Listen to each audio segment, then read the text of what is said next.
دوستو پچھلے ویلاگ میں نے عرب اسرائیل کانفلکٹ کا جو ریلیجس ڈائمینشن تھا اس کو آپ کے سامنے بیان کرنے کی کوشش کی اور کچھ تاریخی حوالہ جات بھی آپ کے ساتھ شیئر کیے۔ اسلام،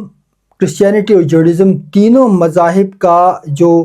اوریجن ہے اس پہ بھی بات ہوئی اور کس طرح سے یہ کانفلکٹ جو عرب اسرائیل کانفلکٹ ہے وہ ایک مذہبی رنگ میں رنگنے کی کوشش کی گئی اور اس کے پیچھے زائنسٹ فورسز بھی شامل تھی، وہ یعنی زائنسٹ موومنٹ تھی جو دنیا میں بنائی گئی۔ 1897 میں اس کا باقاعدہ بنیاد رکھی گئی اور اس کے ساتھ ساتھ جیسے جیسے یہ کانفلکٹ پیچیدہ ہوتا گیا تو مختلف لوگوں نے، چاہے وہ مذہبی اسکالرس ہوں، چاہے وہ پولیٹیکل موومنٹس ہوں، اس مسلم دنیا کے مختلف سیاسی تحریکوں نے بھی اس کو ایک مذہبی لبادے میں پیش کرنے کی کوشش کی۔ مغرب نے بھی اس کو ایک مذہب اور سویلائزیشن کے بیچ کی لڑائی تصور کی، یعنی اسلام کو ایک اسٹیگننٹ مذہب کے طور پہ دیکھا اور ویسٹرن سویلائزیشن کو ایک جدید ترقی یافتہ تہذیب کے طور پہ پیش کرنے کی کوشش کی۔ اور یہ ایگزیکٹلی اس طرح اس پورے کانفلکٹ کو پیش کیا گیا جیسے کولونیل زمانے میں کولونیل پاورز نے باہر سے انویژنز کر کے مختلف ایسٹرن سوسائٹیز کے اوپر اپنی ڈومینیشن قائم کی اور اس ڈومینیشن کو جسٹیفائی کرنے کے لیے خاص قسم کا اسکالرشپ کو پروموٹ کیا گیا، جس میں یہ اس بات کو تقویت دینے کی کوشش کی گئی کہ جو ایسٹرن سوسائٹیز ہیں، جو کولونائز سوسائٹیز ہیں، ان کے اندر کلچر نہیں ہے، وہ بہت ہی سیویجز ہیں، وہ وحشی ہیں اور ان کا کوئی نظام موجود نہیں ہے، لہٰذا ان کو سویلائز کیے بغیر ان معاشروں کے اندر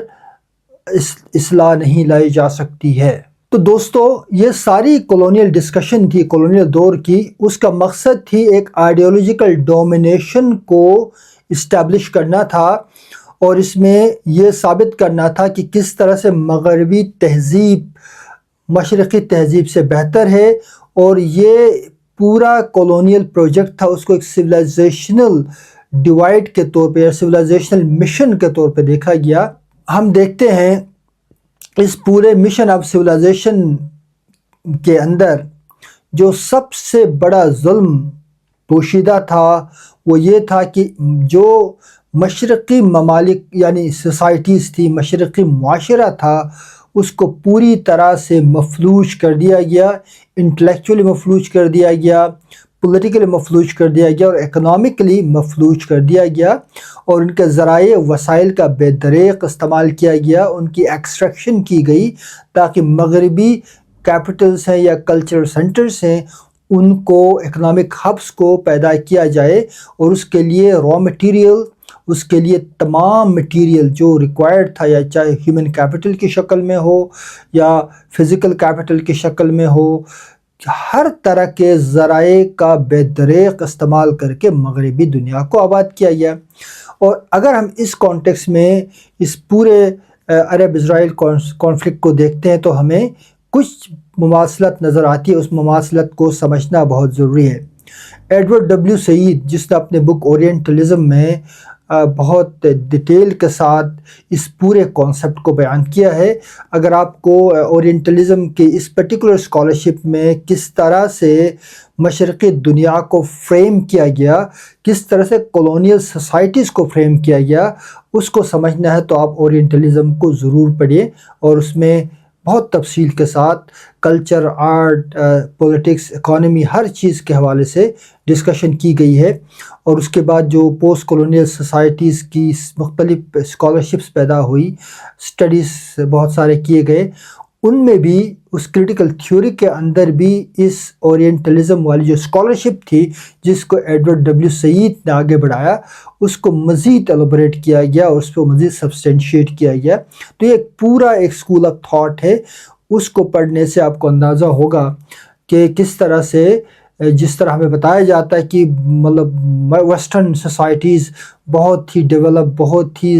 مورلی اسٹرانگ، ایتھیکلی اسٹرانگ تھی، اور انہوں نے آ کے ہمارے معاشروں کو بدلنے کا بیڑا اٹھایا تھا، یہ بہت ہی غلط نوشن ہے اور ایک کس طرح سے ایک مس لیڈنگ قسم کی انڈرسٹینڈنگ ہے، وہ آپ ان بکس کو پڑھ کے سمجھ سکتے ہیں۔ دوستو اب بات کرتے ہیں اسرائیل کا کریشن کس طرح ہوا اور کس طرح سے کولونیل پاورز نے اس پورے کانفلکٹ کو ایک نئی جلا بخشی، اس کو ایک نیا ڈائمنشن دیا اور اس کو ریلیجس بنیادوں پہ قائم کر کے ڈیوائڈ اینڈ رول کا جو تصور ہے کالونیل ماسٹرز کا، اس کو مزید پختہ کیا۔ اور مڈل ایسٹ کے اس کیس اسٹڈی سے ہمیں کالونیل پاورز کے اس پرٹیکولر ڈیوائڈ اینڈ رول والے گیم کی سمجھ مزید پختگی سے آ جاتی ہے۔ ہوا یہ دوستو کہ پہلی جنگ عظیم سے پہلے فلسطین کا پورا علاقہ اوٹومن امپائر کے انڈر میں تھا، اور اوٹومن امپائر کے زمانے میں یہودیوں کے ساتھ کوئی اس طرح کا بڑا ظلم نہیں ہوا تھا، چھوٹے موٹے مسئلے ظاہر بات تھے، لیکن کوئی میس لیول کا پرسیکیوشن یا مرڈر یا کلنگ نہیں ہوئی تھی۔ اوٹومن امپائر کے زمانے میں ریلیٹیولی بہتر حالات تھے اور ایسا کوئی کانفلکٹ ہمیں نظر نہیں آتا، لیکن فرسٹ ورلڈ وار میں جب اوٹومن امپائر کمزور پڑ گیا اور اس کو یورپ کا سک مین کہا جاتا تھا، وہ انٹرنلی بہت کمزور ہو چکا تھا، بہت سارے جھگڑے تھے، بہت ساری بغاوتیں ابھر کے سامنے آئی تھی۔ تو اس جنگ کے دوران انگریزوں نے تمام عرب ریولوشنریز کو اپنے ساتھ ملا لیا اور ان کو یہ بتایا کہ ہم اوٹومن امپائر کا خاتمہ کریں گے اور اس کے بعد عرب کے تمام علاقوں پر ان کی عربوں کی حکمرانی ہوگی۔ ایک یونائٹڈ عرب کا تصور دیا گیا اور کہا گیا کہ جتنے بھی عرب علاقے ہیں وہ سب علاقے عربوں کو واپس کیے جائیں گے، یہ وعدہ تھا ان کا۔ اس لیے عرب ریولوشنریز نے برٹش کا ساتھ دیا against Ottoman umpire. Ottoman umpire کی جو کلیپس تھا اس میں عرب ریولوشنریز کا بھی ہاتھ ہے۔ اسی طرح جو جوس آباد تھے فلسطین اور اس کے گرد نواح میں، ان کے ساتھ بھی یہ وعدہ کیا گیا کہ اگر وہ اس جنگ میں ان کے ساتھ رہیں گے تو ان کو ایک ریاست بنا کے دی جائے گی اور ان کے پرومس لینڈ پہ بنائی جائے گی۔ پرومس لینڈ کے حوالے سے کل کے ویڈیو میں نے ڈیٹیل میں بات کی ہے، آپ اس کو سنیں گے تو آپ کو اس کا کانٹیکس پوری طرح سے سمجھ میں آئے گا۔ اور اس پرومس لینڈ میں اسرائیل کو قائم کرنے کے لیے ان کے ساتھ وعدہ کیا گیا۔ تو یعنی کالونیل پاورز نے دو وعدے کیے، ایک تو جوس کو بتایا کہ ہم اس علاقے میں آپ کی ریاست قائم کریں گے، دوسری طرف سے عربوں کو یہ کہا کہ یہ پورا علاقہ جب اوٹومنز کو ڈیفیٹ ہوگی اور ہم فاتح ہوں گے تو ہم آپ کو یہ علاقہ واپس کریں گے، بشرط یہ کہ آپ جنگ میں ہمارے ساتھ دیں اور اوٹومن امپائر کے خلاف لڑائی کریں۔ اس کے نتیجے میں یہودیوں اور عربوں کے بیچ کا کانفلکٹ اور زیادہ انٹینسیفائی ہوتا ہے اور مڈل ایسٹ بہت زیادہ کانفلکٹنگ سچویشن میں آ جاتا ہے۔ 1936 میں برٹش گورنمنٹ ایک کمیشن قائم کرتا ہے تاکہ مڈل ایسٹ میں پیدا ہونے والی صورتحال سے نمٹنے کے لیے ایک پائیدار حل تلاش کیا جا سکے۔ اس کمیشن کا مقصد ہوتا ہے کہ یہودیوں اور عربوں کے بیچ میں کانفلکٹ کو ختم کرنے کے لیے ایک 2 اسٹیٹ کا تصور پیش کیا جائے، جس میں یہودیوں کی بھی ایک ریاست ہو اور فلسطین کے جو لوگ ہیں ان کے لیے بھی ایک ریاست قائم کیا جائے اور اس کے تقسیم کے عمل کو منصفانہ طور پہ سامنے لایا جا سکے۔ بہرحال اس کمیشن کو، جس کو پیل کمیشن کا نام دیا گیا ہے، اس کے قائم ہونے کے بعد یہ کچھ اپنے تجاویز پیش کرتا ہے کمیشن، جس کو عرب دنیا میں کوئی پذیرائی حاصل نہیں ہوتی۔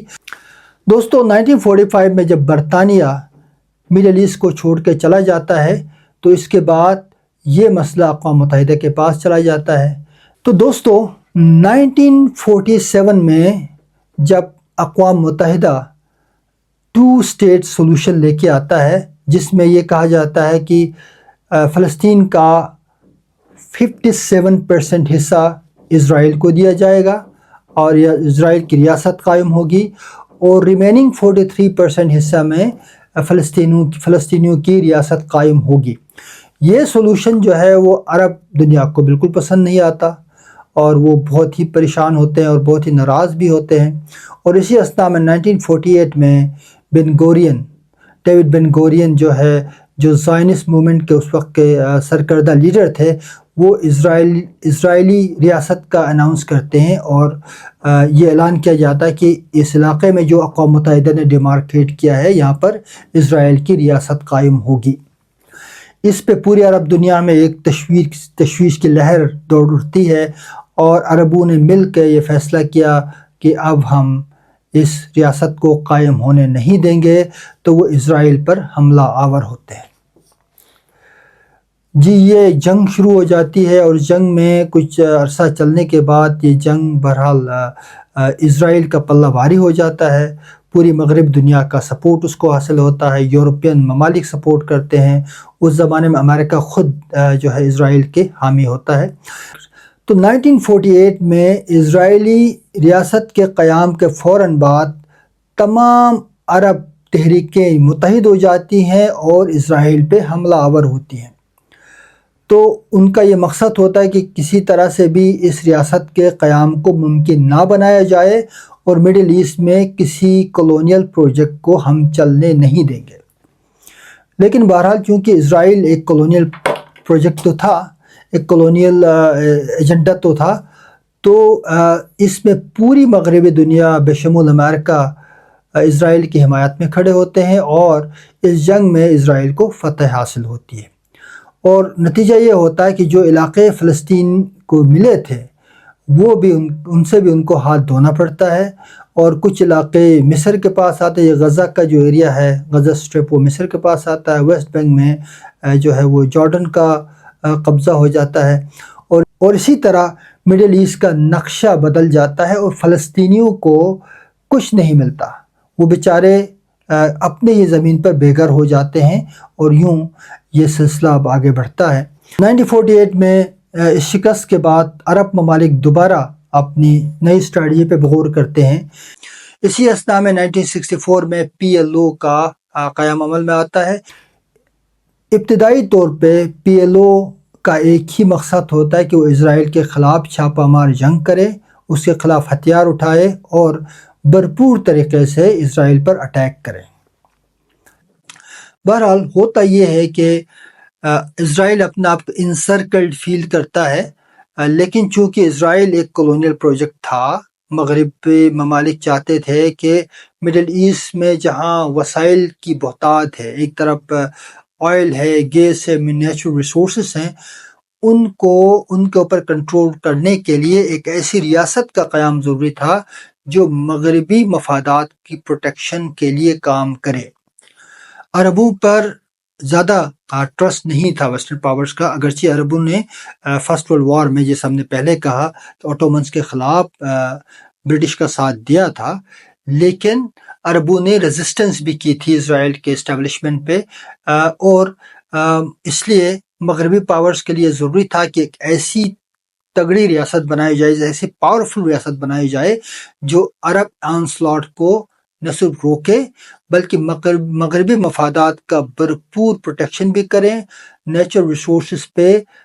جو مغربی ممالک کا کنٹرول ہے وہ قائم رہے۔ تو لہٰذا امریکہ سمیت مختلف ویسٹرن پاورز نے مل کے اسرائیل کو بہرحال اس پورے کانفلکٹ کے دوران اس کی بھرپور حمایت کی اور اس کو بہت سارے خطرات سے بچایا۔ اسی دوران 1967 میں ایک اور جنگ ہوتی ہے جس کو 6 Days War کہا جاتا ہے۔ اس جنگ میں بھی اسرائیل کے خلاف جو برسر پیکار سیریا، ایجپٹ اور لبنان، ساری جو جتنے بھی فورسز تھی عرب کی، اور اس میں سعودیہ بھی اپنی فوجیں بھیجتا ہے، تو اس سب کے باوجود 6 دن کے اندر اسرائیل پوری عرب دنیا کو شکست سے دوچار کر دیتا ہے، اور نہ صرف شکست ملتی ہے بلکہ بہت سارے علاقے براہ راست اسرائیل کے قبضے میں آ جاتے ہیں۔ ایجپٹ کا جو سنائی ڈیزرٹ ہے اس کا بہت بڑا حصہ اور غزہ اسٹرپ سارا اسرائیل قبضہ کر لیتا ہے۔ ویسٹ بینک کو بھی اسرائیل قبضہ کرتا ہے، اور اسی طرح فلسطینیوں کے لیے مزید مسائل پیدا ہوتے ہیں، اور ان کا اپنا رہائشی علاقہ وہ بھی ان سے چھن جاتا ہے۔ اور لیکن پھر عرب دنیا میں جو وہاں کی لیڈرشپ ہے، جس میں شاہ فیصل خاص کر جو کنگ فیصل تھے ان کا سب سے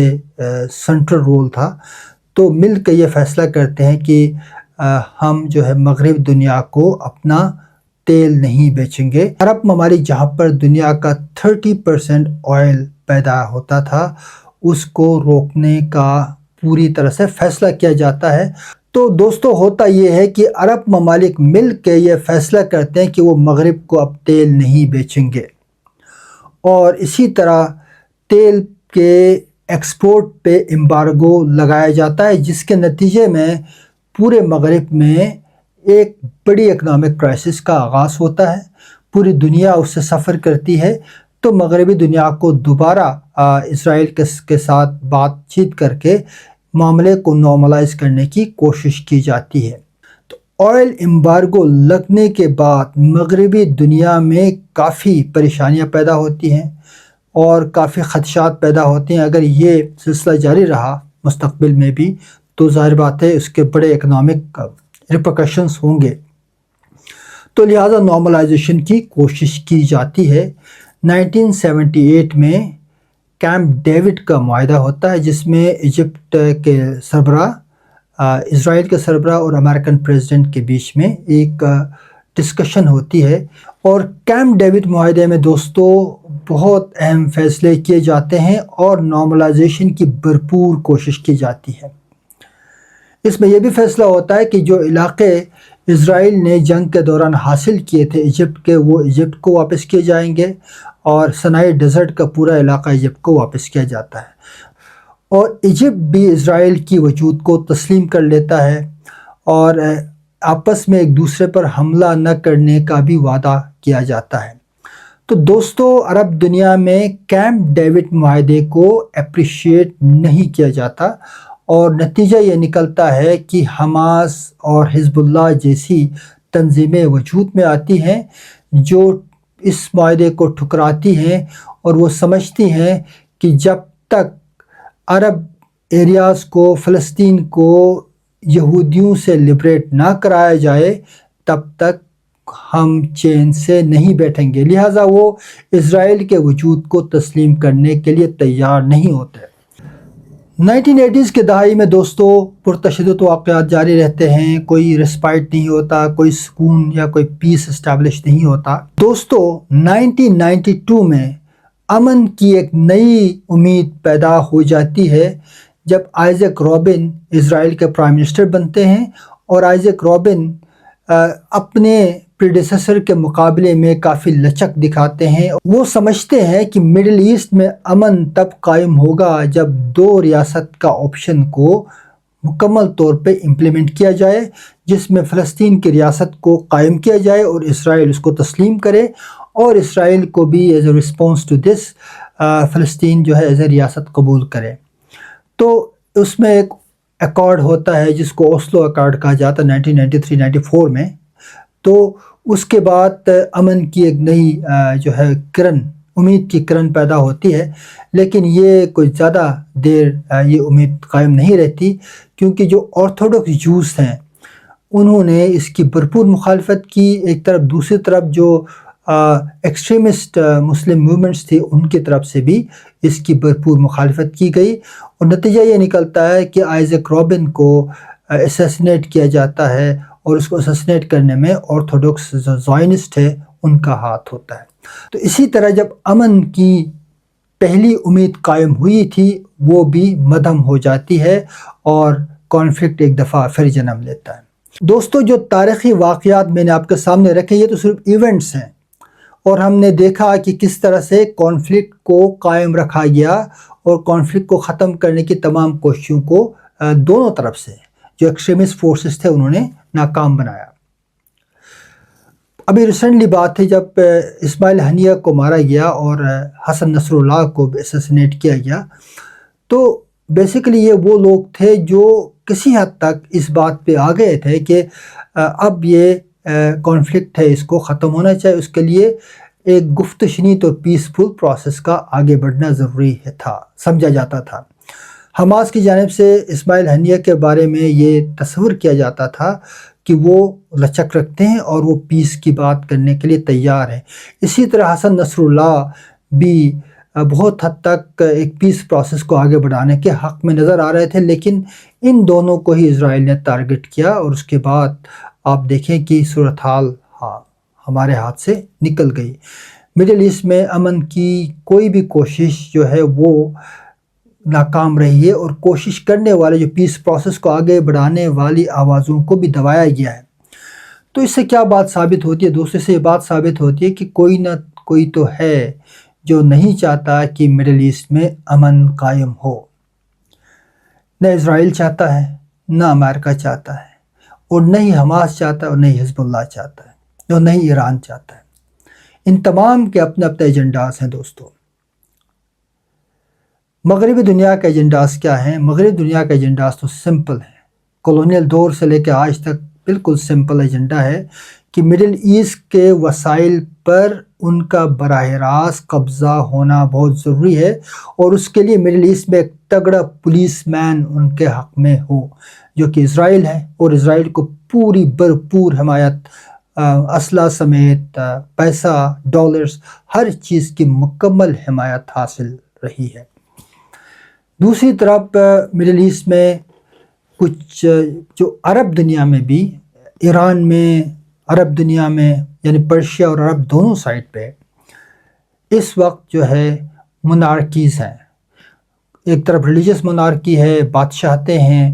اور ڈکٹیٹرشپس ہیں۔ وہ نہیں چاہتے کہ وہاں پر ایک ڈیموکریٹک ٹریڈیشن قائم ہو،